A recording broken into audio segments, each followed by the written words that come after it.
Alrighty, let's go ahead and get started here. It is 5:37, so I'm gonna pull up what we're doing. It's bad again. Okay. Your bars are red. Typically they're either white or yellow, but like what you did last time seemed to work. Okay, they're better now. How are you able to tell? Next to your name, they're like 4 bars, and if they're red, that means they have bad connection. Yellow meaning it's middle. If it's white, that means it's perfectly good. So right now it's switching off between yellow and white, so you should be good. But whenever it goes red, that means it's like bad. I gotcha. I would have never known that. Thank you for telling me. So, all right. Oh, okay. I'm gonna do one thing.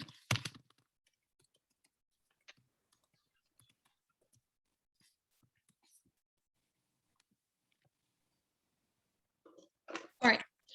Yeah, let's jump in. So I will share my screen.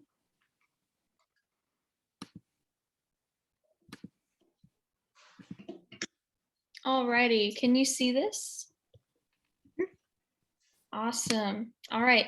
So I understand last time we only had the both of us. Today we should have more people hopefully popping in. It's okay if we don't. We're able to sustain. But let's move forward into this. So one thing I will recommend is grabbing like a notebook or even just a simple sheet of paper. And we're going to write down a couple of things regarding the circle of fifths today. So I would definitely suggest, and we might even play a scale or two. I have some instruments over here. So today I'm going to explain all this key signature craziness. And sometimes whenever you're sitting in orchestra and you're wondering, how do I figure this out? It's just really easy to sit down for a day, figure it all out, review.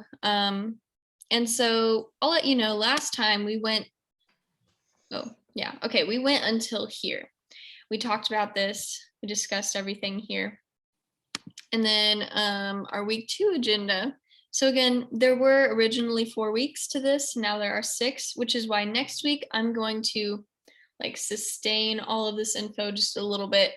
That way maybe more people will be coming in. And then, they'll get a chance to. And we'll be going over, so I have key signatures and then time signatures as well. And I'll be adding more slides to this within the week or 2, just so it's translated a little bit differently, because not everybody learns in the same way or understands clearly. So I want to go slowly with you guys, and I want to walk you through. So like right here, I have my key signature, okay, and then right over here, again, this is an entire musical example of my key signature and then my time signature, which is what you would see. So if I'm checking out like a random book over here, I'll just go to book 1. This is Suzuki Violin book 1, and I have marked a couple of things. Okay, so this is Song of the Wind. See, what you'll notice, this has a different key signature and time signature, or it has a different time signature, but what you'll understand is exactly how something is set up. Like you have your clef first. And so on these slides, I haven't demonstrated, but right over here, you can easily see you have your clef. And I wanted to give an individual example of something minus a grand staff. So like here, if you're able to identify, we do have a grand staff using treble and bass clefs. And then we have, I can hear the feedback just a little bit. So our key signature, which we'll identify today, and then our time signature. So key signatures always refer to your standard pitch. And after we tune and everything, you do have your standard pitch here. But then we're talking about the pitch given inside your pieces. So the pieces we're playing. And another thing, just as a side note, whenever I say piece, I'm really talking about a song. But in the music world, you're really supposed to refer to a song as something with lyrics. It's what? You keep cutting in and out again. Okay. Is it okay now? Yeah, let me check. Yeah. It should be good now. Cool. Thank you. I would never know because I'm not on that end. So, okay. Your key signatures, yeah, again, they refer to your standard pitch. So the pitch inside a piece is manipulated by exactly what key signature you have. Now that's a very general statement. So talking about exactly what pitches, meaning accidentals, would be in your piece, those are manipulated by your key signature. So like for this, I will always have an F sharp anywhere in my lines or anywhere in the piece, except for whenever it's natural, that's an accidental, or whenever it's flat, which obviously that wouldn't be. But the fact is, say if I had an F sharp, and then if it was natural, that would be flattened down 1/2 step to be a new accidental for the piece. So you always follow this. And some people don't understand, like Colin, you're an orchestra, so you know all this stuff. Some people don't understand just yet because they're at the beginning of music theory. So that's why I needed to show the book to them, especially because some people are in book 1 or, whatever the case may be. This book, the Suzuki method, is just a little bit more familiar to them. So as we go through our time signatures, which I'll take 2 weeks on this, so no rush in the understanding, they will be referring to your standard rhythm. So whenever you have, or, counting in time, but rhythm, it goes with your bowing. We talked about this last time a little bit. Our left arm creates our rhythms, and then our right arm is helping establish pitches here.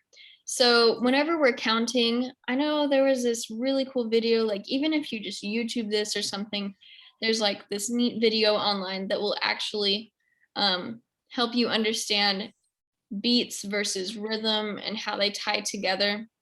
And so I'm not gonna, but if you guys happen to go in any spare time and you want to look at something, definitely YouTube it. YouTube pretty much has everything out there. So with that, our time signature will be explained in just a minute. What I'd like to take you to is our key signatures, and just, it says my internet is unstable. I'll wait a second.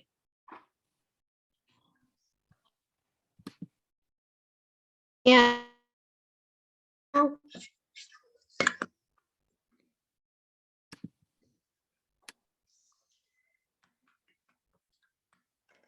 Yeah.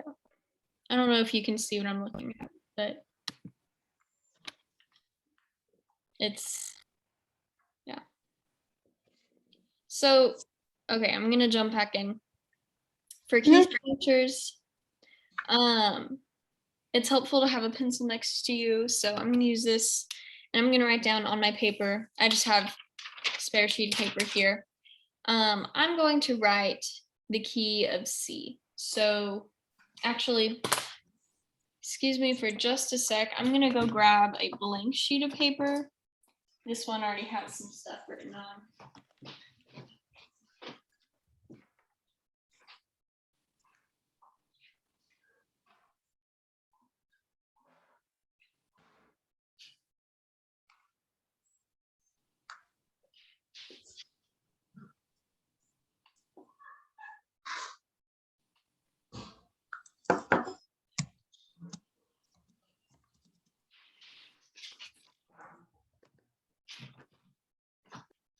on our paper, let's go ahead and draw a nice big circle here. I'll demonstrate. Within these 2 weeks, due to the advancement and, whatever levels you guys are at, I think I will try to make my way down to the entire circle. Right off to the side here, let me just show you one thing.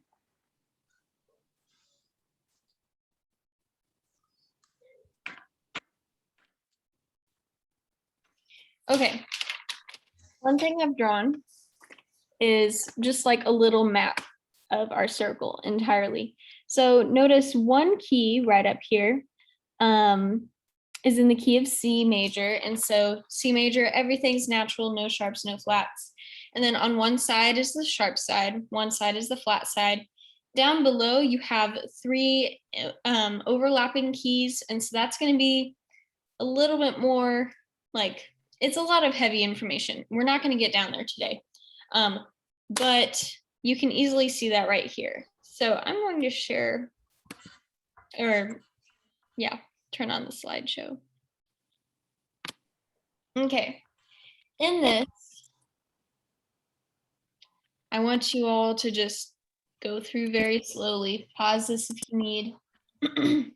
But at the top of your circle, go ahead and write C. Okay, and I'm not expecting you to like transpose all of these to your own clef, whatever it may be, like bass clef or anything like involving writing on the staff, actually notating. What I want you to do is write inside the circle. So I'll give you an example. I'm going to write no sharps, no flats. Right in here.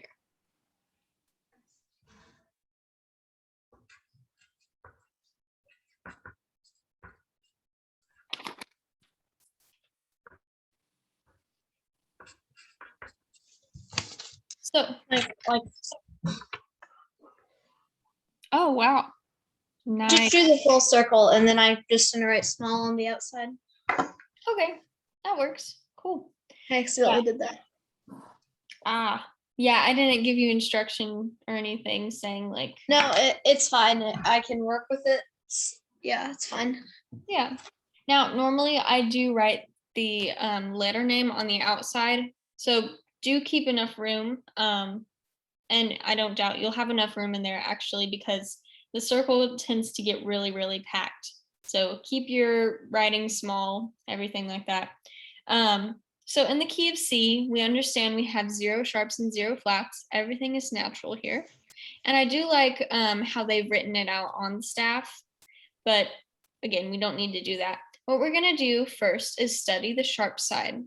So going through, again, you see this little drawing of a hand. The reason why this is called the circle of fifths is actually because you need to count through fifths, in case you're wondering.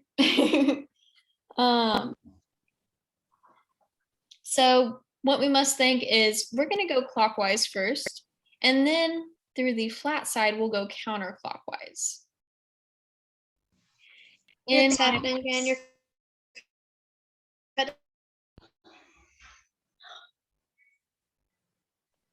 okay. Okay, it's better now. All right. I didn't know if I was frozen or anything. Our school uses like Google Meets. Those always work really good. Okay. That might I might be able to do that. I don't know. Maybe next time. Yeah.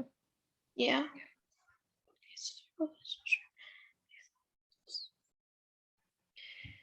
All right. Yeah, now that it's better. So counting on our hand, we're gonna go from C through G. So we're starting off with C. We'll go C, D, E, F, G. Simple way, starting from the first, and then you're ending right on the fifth. So make sure you are starting from C. You're not going from D, because then that will get the entire circle off. So starting from C. Oh.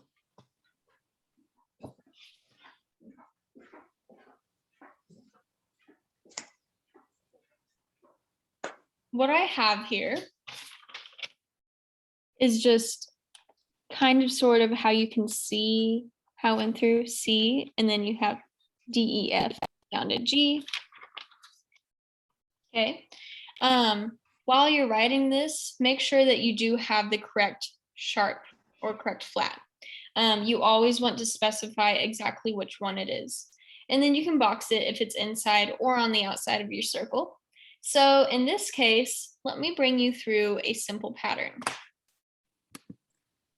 Oops, we're not there yet.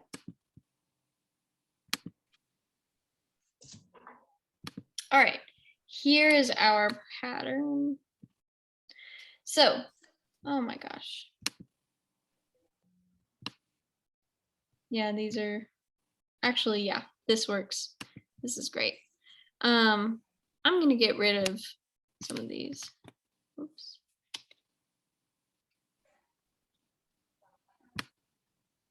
In the key of G, we have from G to G, okay? So understand that your starting note is the name of the key, or it gives the key its name here. So from G to G, we need to add one sharp, and I will let you know that the sharp is always the 7th.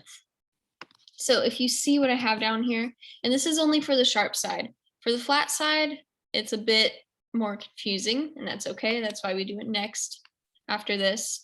So always add the 7th of the key. And what I'd like to add over here, if we're going through D major, which is your next key, you can understand going from G to D, you're going to add another sharp. So continuing down clockwise in this motion, we're gonna, or in the sharp side, we're going to actually add the same sharp, and you'll always have one extra each time, taking what you have all the way from C. So understand in the key of G, you have F sharp. And I'm going to write that underneath my G. I can't see. Yeah, there it is. All right, there's my F sharp. So in our key, or in the next key, in the key of D, I have D, E, F sharp, because again, we're taking everything that we already have given. G, A, B. Now, tell me, what is the new one that we're going to sharpen here? A? No. Yeah. You're close. Is it B? Now, if you look at your pattern over here, remember this, the sharp Yes, thing. here. Huh? Oh, wait, you said it's always the 7th one, so that'd be C, right? That's right. Yeah, Okay. and if I say the 7th or the 1 or something, like to where I'm taking the language down just to a tiny bit of like tiny phrases is what I mean. That's actually the terminology we'll be using. So like towards the end of this, you're going to understand scale degrees, which are really fun. So like down here, the 1, the 2nd, 3rd, 4th, 5th, 6th, 7th, and then the 1 again, or the 1st.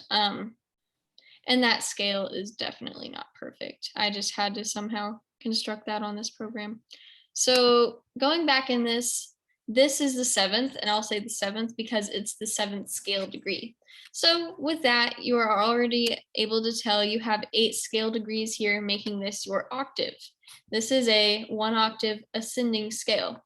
Say if we were to play this on our instrument, which we will play in just a moment, actually. So you have the key of G, you have the key of D, A and E and B, and then all the other ones, they get a little bit more complicated each time. So it's just about determining your pattern. Continue down the circle, you'll understand the pattern a little bit more. In the key of A, I'd like to determine what sharp I have next. So F sharp, C sharp, and then A, B, C, D. Is it G sharp? yes, excellent. Yes. Yay. Yeah, and if you want to think about it, the 7th is always just one before the name, if that makes it easier for you. So I have, Yes. oh yeah, it is. Yeah, that's how I did it. Oh, nice. Awesome. So Sure. I have A, B, C sharp, and then I'm adding E. G sharp. And it doesn't like this. So you'll understand the pattern here. Once we get down to E, it'll look like, oh yeah, that definitely makes sense. Just because of the spacing and kind of the distance between. You have C sharp and then F sharp and then G sharp. And pretty soon, whenever you get to E, there's something like whenever you play it on the piano, if E sharp. anybody's a pianist, it's nice fingering. It's not like too lopsided or opposite or anything. It's a nice fingering. So first, I just want to take us through and double check every single thing. Here, can I go and sharpen my pencil? Because it's dull. Yeah, of course. You do your thing. Yeah. Okay.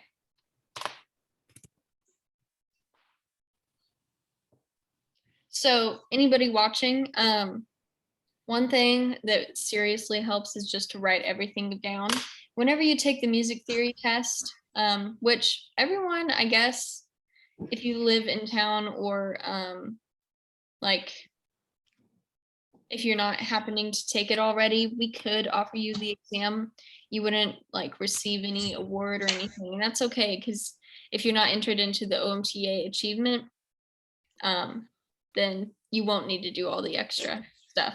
But we can still give this to you, and you can understand that whenever you do take the exam, always write down your circle of fifths.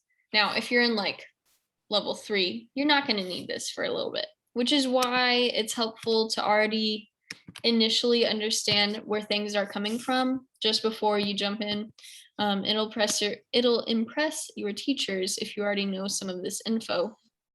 Not saying I'm helping you guys out or anything, but it's out there. So with that, I'd like to check a couple of things. So in this, inside my circle, I've given all the sharps needed, all the sharps necessary. And it's okay if it's a little bit messy. At the top, I gave the 3 in between. So if you need to think about it, if 5 is too huge of a number for you, just think you have your 1, you have the next 3, and then that's your 5th. So if you think about it, our strings are tuned in fifths as well. And so one amazing thing here is to notice a pattern. You're beginning from C. So if you look on your paper, whoever is following, Colin, you're following definitely. We have C, G, D, and A. Okay. Now if you're I see it now. yeah, I know it's pretty amazing. Yeah, if you're a violist or cellist, or if you just happen to play, or if you're a pianist and you understand, these are the strings for viola and cello. So C through A. Everything is tuned in fifths. And I'll go ahead and grab a violin here. So violins, what I have down here, and this is why I wrote it all out, we have G, D, A, and E. All of these are tuned in fifths. It's just a little bit out.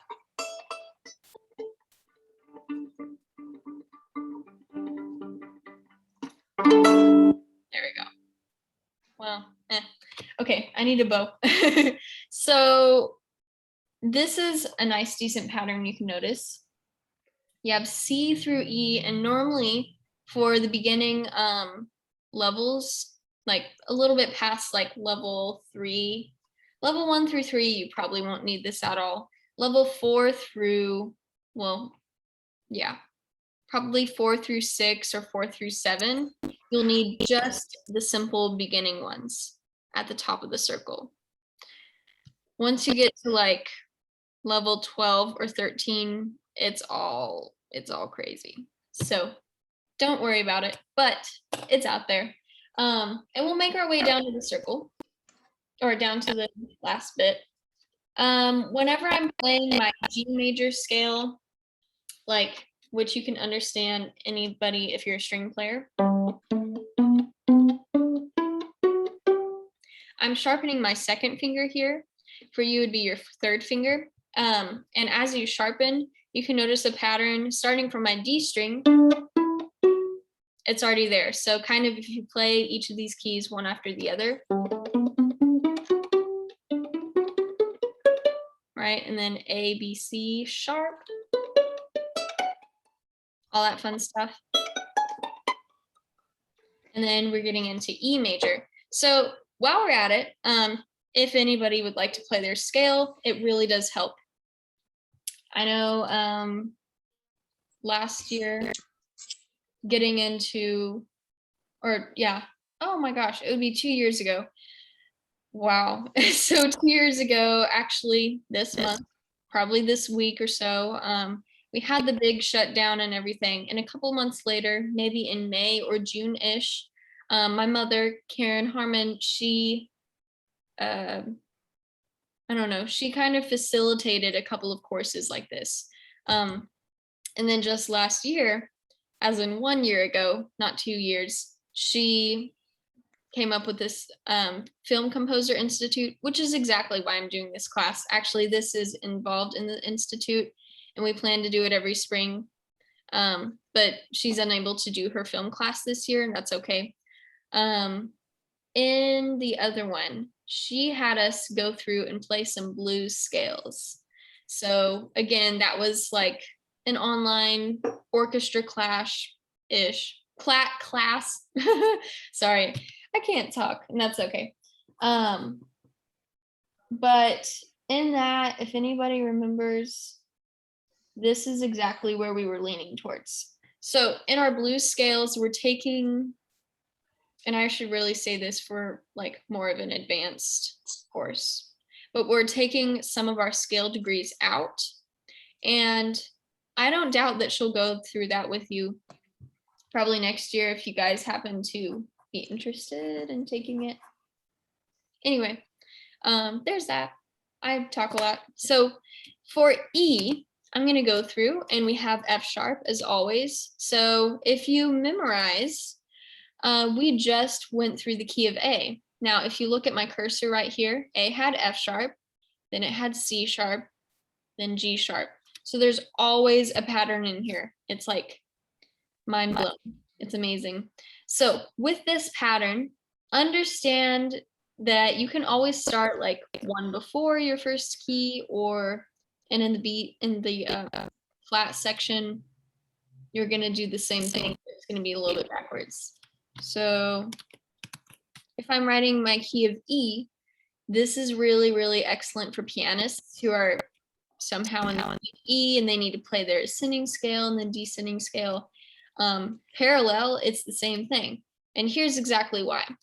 So we have same fingering. I'm talking specifically, specifically about sharpened fingers. We have A, B, C sharp, adding my seventh to be sharpened, or sharpening my seventh right here. Okay, we have our, besides E, our first two fingers are sharpened, and then our last two fingers are sharpened. So if I am, and I don't have the piano in front of me, I know it's behind me, but like, I can't take this computer, otherwise it will die. I'm thinking next week, I'm gonna set up down in my studio to where I have this cute little keyboard in front of me, and I'll go through and demonstrate the E major fingering to where it makes sense for you all, I think. So writing this down, we've gotten to 4 sharps, and you can understand the pattern here of exactly how they are added. So I will show you this side of the circle, and then let's go ahead and move on to the flat side. Now that we're down to the key of B major, it'll get just more detailed from there. Next week we will continue. But let's go back through and let's go counterclockwise through the flats. Okay, so this is what you all should have so far.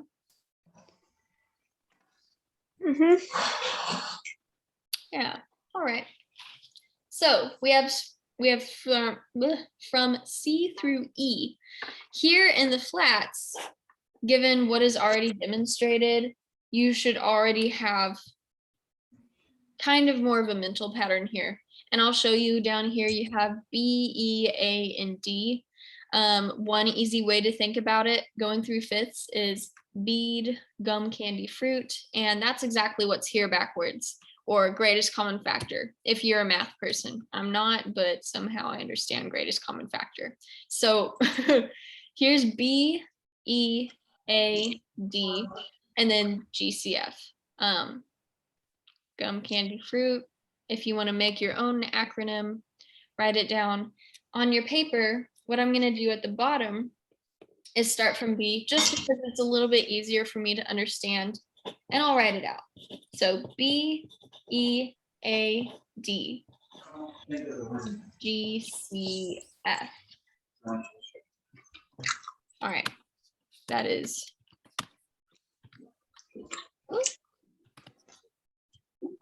Doing more fishing.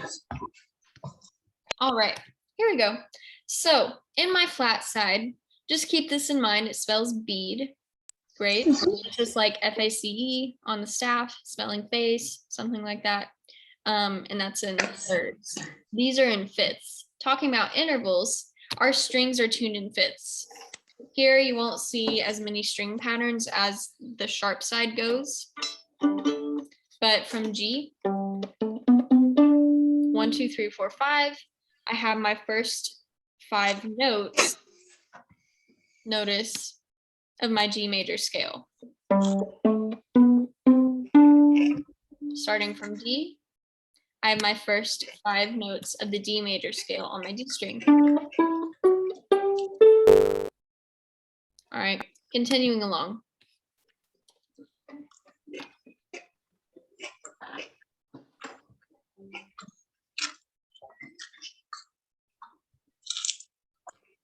Okay, hopefully everything's cleared up here. So, oh, yeah, that's what I just remembered. That's what happened last time. No? Actually, I don't need that. Okay, no. All right. So, coming through on our flat side, what you can either think is you're going to continue in a clockwise motion, or from the beginning of the alphabet towards the end of our musical alphabet being from A to A. Okay, always think about this pattern. If you don't have this down yet, go through slowly, think about it. Going from A through A, okay, so forwards versus backwards, you would actually be tuning these in fourths. So a fourth interval, I'll have to go ahead and play this. I'm gonna grab the violin. A fourth would be like, Here Comes the Bride.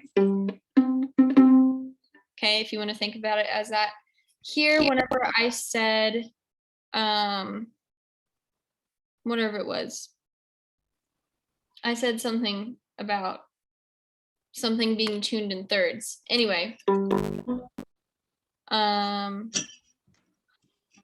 don't remember the third thing for it, but for fifths, you can listen to Twinkle Twinkle Little Star. For a minor third, or for something your third is flattened,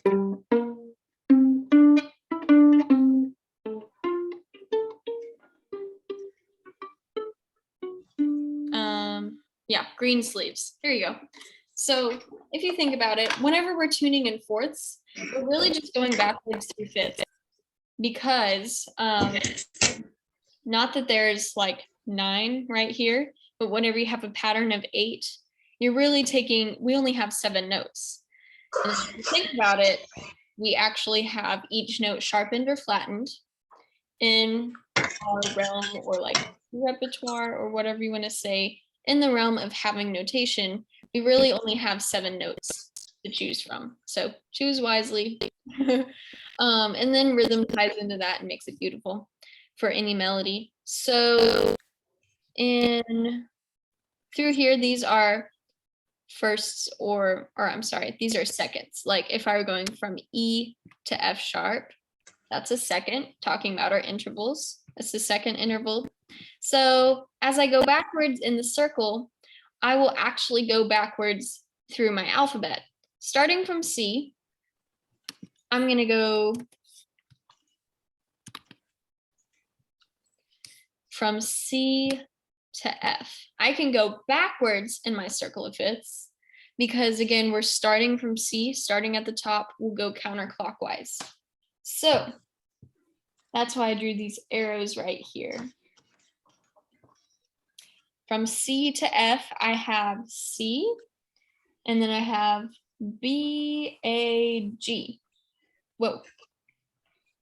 Yeah, B, A, G, writing it down. So count on your hand backwards.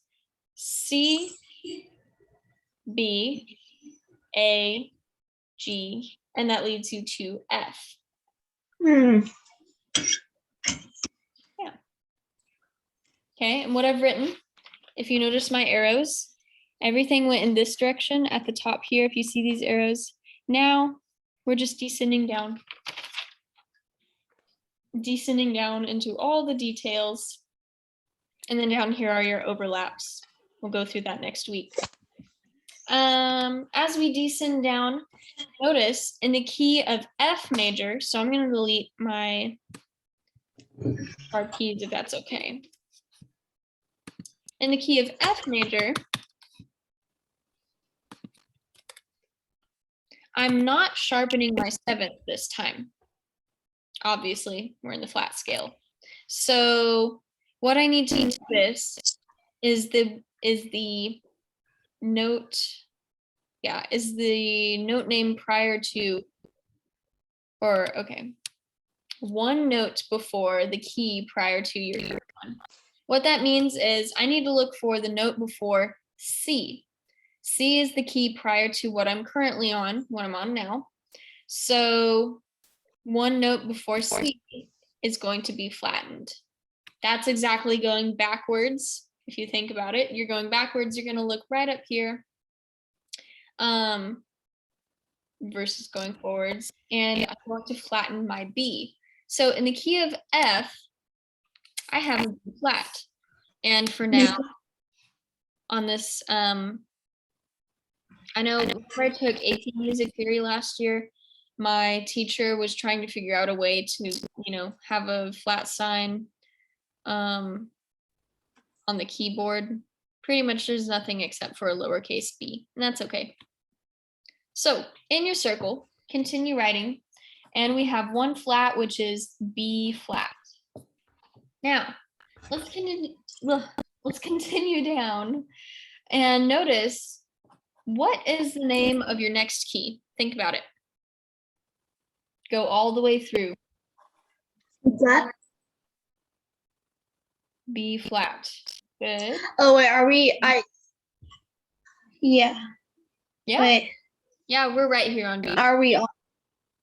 Okay, yeah, that's E flat, B flat. We typically play F, B flat, and E flat major and like band, so those are easy.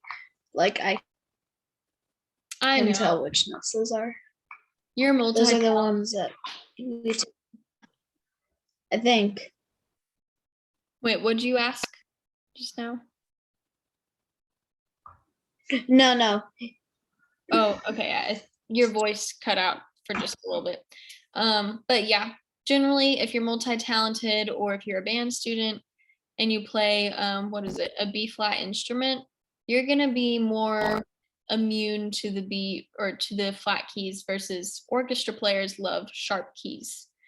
And that's the great thing about, again, I told you about the AP music theory course I took last year in school. The teacher is the band director. And so he hated going through all the sharp keys and just trying to, understand everything just because I loved it. Like me and a couple of friends of mine were the only string players in that class. And mostly everybody else who knew about it were his students already, band kids. So that's okay. Yeah, that happens. So woodwinds and brass, I'm pretty sure you love B flat. Am I correct? It's A flat. No, it's either E flat or A flat, which we play a lot. Yeah, I wouldn't doubt it. Yeah, and you do tune in a B flat. And that really makes sense just because like we normally tune starting from the A string, if you look over here, and you just stated the first two keys that were prior to B flat, which is what you tune in. We tune in A, but most of the time we're in G or D. You guys tune in B flat, most of the time you're in A flat or E flat. It's just a standard thing. So anyway, let's go through and notice that if the name of this key is the flat that was just given, that's pretty much why all of these keys down here are flattened after F. And it's just what happens whenever you have, like basically, okay, whenever notation was established, if they had started from A, this would make a lot more sense. Like the C note, whatever it is, like, I don't know. We always tune from like an A something 140. I can't ever think about it. The degree. You're cutting out again. Okay. I don't get that. Okay, I'm explaining. Yeah, I know, it's weird. But basically, on a piano, if middle C were actually named A, then all of this would be so much easier. It would make more sense. Okay. Now that this is named C, you have to think about all these and go through all the fifths. You don't have as many patterns as you would if it were corresponding perfectly to our alphabet. Basically, you're taking the flat that was just given, and that's the name of your next key. So this is B flat. Then in B flat, we're adding E flat. This is E flat. And the reason why is because that's already named. If you already have an E flat in your key, it's not E, right? E's all the way over here. So it's E flat because The that second pitch has already one. yeah, that pitch has already been flattened. So in the key of B flat, you have B flat. Pretty simple. You're adding E flat in the key of B flat. In the key of E flat, you're adding A flat. So again, you're just continuing to build on these. Over here in the sharp side, in the key of A, I just added G sharp. In the key of E, I just added D sharp. So it's like 2 behind, if you see that pattern. All right, writing down the key of E flat, we now have 3 flats.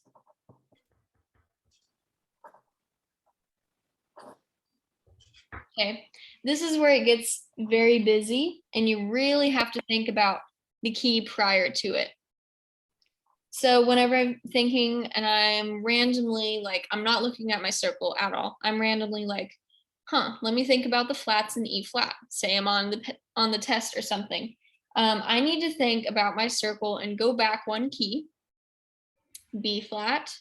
Then I'm here at E flat. So now I have my 2 flats, or I need to go all the way back to the original flats. Now I'm on E flat. What comes after E flat in the circle? A flat. Or you're just tuning it by 5th. Yeah. So just like how we have here, this only has 1 flat, but we're going to continue now. We're going to write the B flat scale. So B flat, C, D, E flat. And notice we talked about our fourths earlier. If you were to continue going clockwise, I meant to mention this, you would have, starting from C, C, D, E, F. So no thumb right here. This is tuned in fourths. Here I have from B flat to E flat, 1, 2, 3, 4. Clockwise. All right. If I were to go backwards, E flat, F, G, A, B flat. There's my fifths. So it's all about direction, understanding. Okay.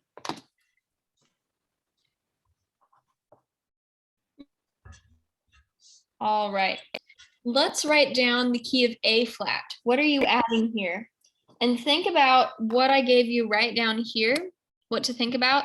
These are just your fifths tuned for you, easy acronym, whatever. What are the flats in the key of A flat? Think about it. It'd B flat, E flat, A flat, and B flat. Nice. And that spells bead for you. So it's nice.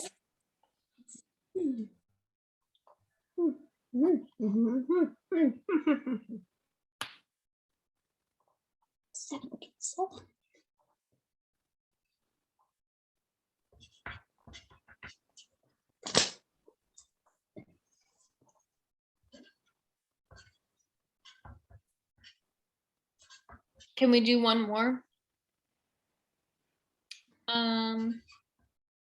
I'd like to add at least one more on both sides. I want to think about it. So we're getting down kind of here to like the nitty gritty of everything.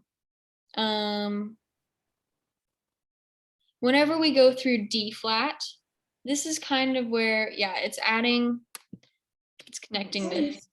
So bead and then G. Those are the flats in D flat. Yeah. And these are your 5 flats.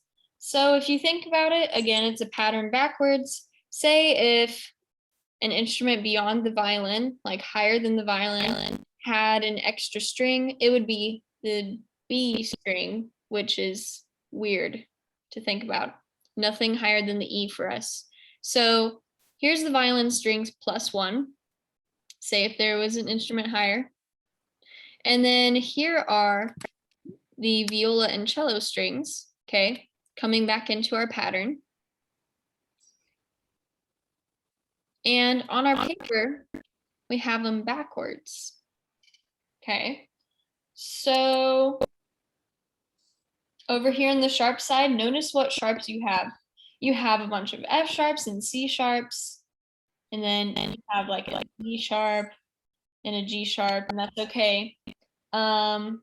Over here on the flat side, you have mostly open strings, okay? So opposites over here. Let's go ahead and write down the key of B. B being still over here on the sharp side. I'm just gonna ping pong back. Yeah.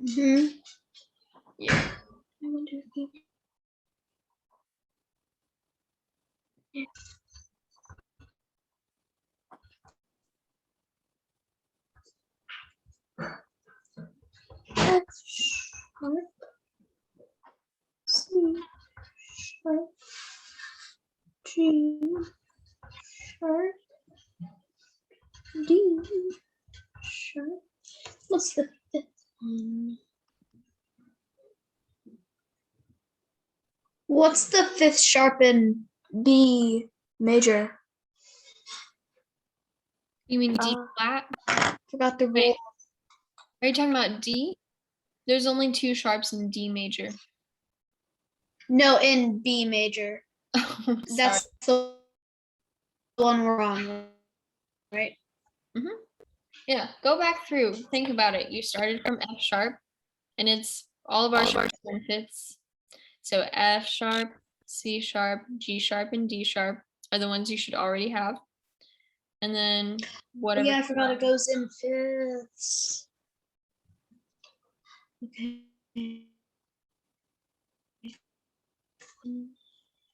Yeah, and like I said earlier, again, today is all about identifying the patterns. That really helps us out, like sitting in an orchestra going, oh, what key are we in? So right in here, B is adding A sharp, and A, the key of A, is two keys ahead, or two keys before it. So B, or yeah, this is ahead. And then this is just right behind it. You have B flat, or you have B flat right here, then it's the name of it. So it's Then patterns. what flat does C flat add? Because I can't tell. C flat has 7 flats. Mm-hmm. Which one does it add? Because I'm at C flat and I don't know what's the 7th one. Well, let's go through. Okay. It should be, oh yeah, okay, I see. Yeah, the 7th should be F flat, maybe. Yeah, it should be F flat. Okay. Because looking through here, I know you don't speak treble clef. Well, maybe you do. I don't know. Mm-mm. Talented. Okay. Well, if I go through, I have B flat, E flat, A flat, D flat, G flat, C flat, C flat, and then F flat. Yeah, all of these you never want to play in this key. It's so gross. Basically, everything is shifted down 1/2 step. It's completely unnecessary. So It's a pain to play. yeah. Mhm. So that's also why we don't use them too much. We don't want to play them. It hurts. Just looking at it, it just hurts. And that's why we don't write them as often. So all the fun ones are at the top of the key, or at the yeah, basically at the top of the key, because there's a key to all keys and it's called the circle of fifths. So I'd like to stop there and continue next week. And one extra thing, just because we have a minute left, I'll bring you through. And next week, we're going to go through our time signatures as well. What we went through today was just identifying all these keys. It's pretty simple. I mean, once you get the hang of it, once you get the pattern, next week, we're going to just boom, boom, boom. We have everything. We'll talk about the overlap. I might play on the piano something E major, the E major scale. And right over here, yeah, okay. We'll go through this too. We'll go through the minor keys as well.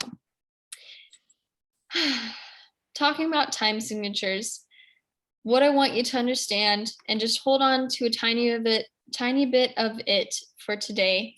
Next week, we'll talk more into it, but just understand you have certain quantities here. So both of your numbers are representing something, and you have 4/4.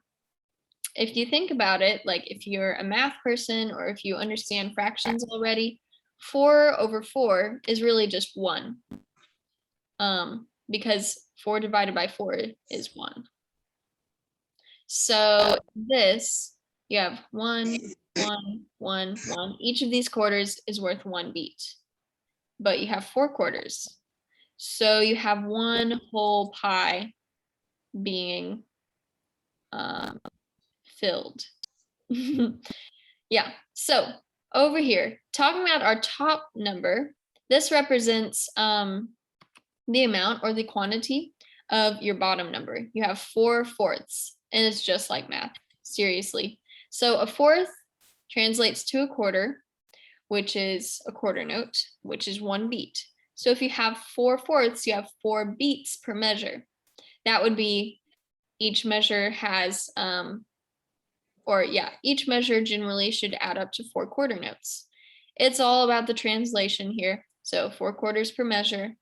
And then understand, just as a tiny, tiny little side note, the key of 4/4, or the time signature 4/4 is also known as common time. So instead of writing out 4/4 just like this, common time is represented by a C for common. And sometimes whenever beginning students jump into music theory a little bit too early for them to understand this, they'll say, oh, we're in the key of C major because there's a C right there. Well, it's not that easy.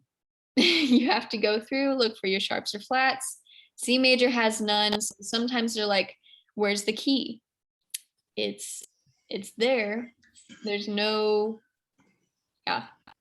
sharps, no flats. Not that it's non-existent, it's just a little bit more helpful. We don't have to think. Nothing sharpened, nothing flattened. So common time, and we'll jump more into it next week. All right, this was super fun, and I hope you guys learned something. So I'm gonna stop sharing, and oh, really quick before I stop, this is just about where we all should be at, and it gets real complicated at the bottom, but it's just kind of, this is more simplified because you don't have all of your letter names written out. That's okay. This is more simplified than this. Next week, we will go through minor keys and how to identify them. I love having multiple weeks. That way we don't have to cram everything into one. But next week, boom, we'll just jump right through. So I'll stop sharing. All right. Thank you all so much. I'll end this recording.